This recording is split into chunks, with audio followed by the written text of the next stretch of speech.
What's up, guys? So welcome back to our channel. In this video I will be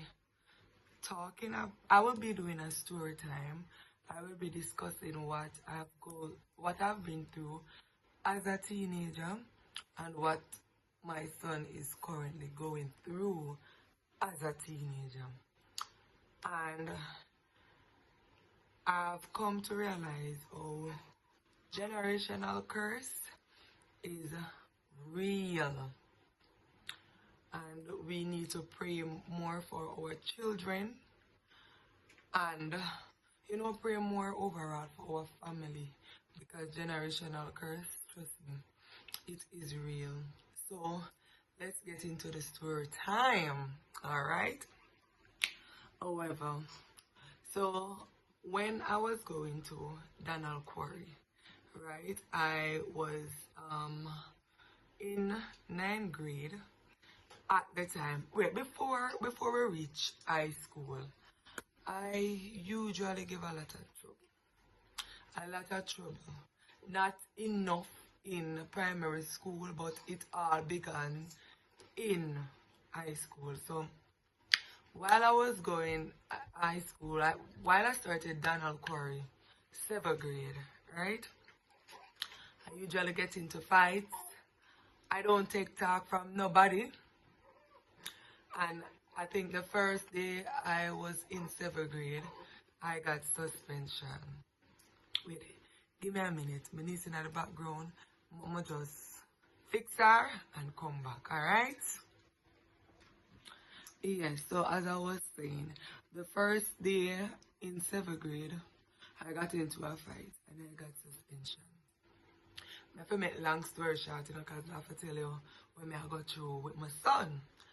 So that constantly been happening, fighting, following gang.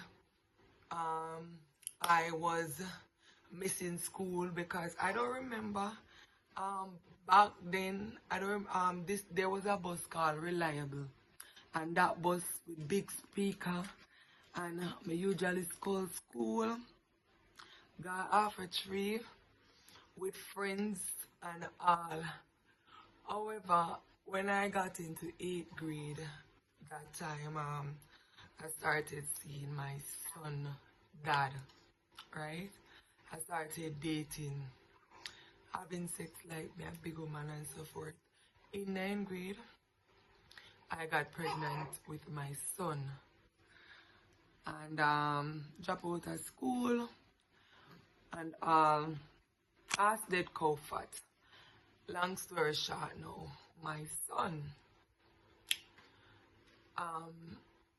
it started a little bit earlier with him, because while he was going to primary school, primary school, I usually get a lot of complaint. I visited children guidance clinic and so forth for counseling for him and so forth. That still didn't help. Teachers, sisters, brothers, everybody talk. My mother was alive at that time. My mother played her part. Everybody tried. So now that he started high school, all hell broke loose. All hell broke loose, me I tell you. It wasn't anything about suspension in his case, but it was there was a lot of complaint. You understand? One more minute. I'm babysitting, so Miss will come back again. Yes, so as I was saying, when he started Donald Quarry, there wasn't any suspension like that, like how me would I get suspension. But there was a lot of complaint, a lot of visits, and so forth. You understand? So when he reached 8th grade, I got a call to come by Donald Quarry. There was a teacher. I'm not going to call her name. There was a teacher there back in my days, and she stated that I have to find somewhere find another school to send him because of his behavior. He's very disrespectful to teachers, and him are getting a whole heap of fight and so forth. In grade 8 now, I have to go by ministry because Donald Quarry no want him again. I have to go to ministry transfer him to a different school.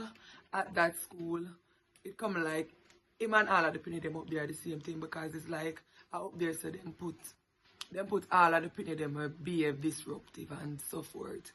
Understand? Him ended up get out of that school again. So why I said it's like a generational curse is like because the same thing that happened to me, it is happening to him. You understand? No, I can say no, he's not into any school now because Ministry of Education is telling me that they can't put him in any school because, you know, principal are going to complain, so them no want this and them no want that, and instead and cow fat. So now I'm currently in the process of getting him into a school. The whole generational curse thing is that I stopped school when I was in 9th grade because I got pregnant with him, and he's supposed to in 9th grade now, and he's not into any school. So what I have to be doing is just praying, worshiping God. We just have to break certain cycle of our children. What we've been through as parents, we need to pray over our children so they don't come and do the same thing. Because I have another child. No. And I don't want teenage pregnancy get her like how it catch me. And I have an unborn now, so I have to be praying over my children, because at that time all my business about a party and forget food to him and so forth. So I never know about no prayers and so forth. So now that I understand the assignment about prayer, how prayer do work and how generational curse is real, trust me, we as parents, we need to stand up, pray to God for our children. So anything that we've been through, if you go through anything, or you really don't have to go through anything, you know, but your mother can go through it, your father can go through it. So we need to stand in the gap for our children, and not only our children but our family. We need to stand in the gap for our family. Pray to God, fast to God, worship God. So what catch them or what catch we don't catch our children. You understand? Stay tuned. And this is the end of my story. Alright? It's a real life story. No makeup thing. I'm not hide behind a shadow. This is it.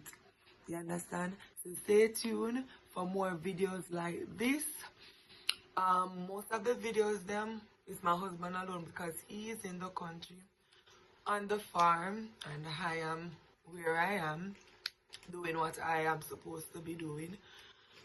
And stay tuned for more videos. Like, share, comment, watch the videos them, share out, tell a friend, to tell another friend. You understand? Thank you for watching. Bye.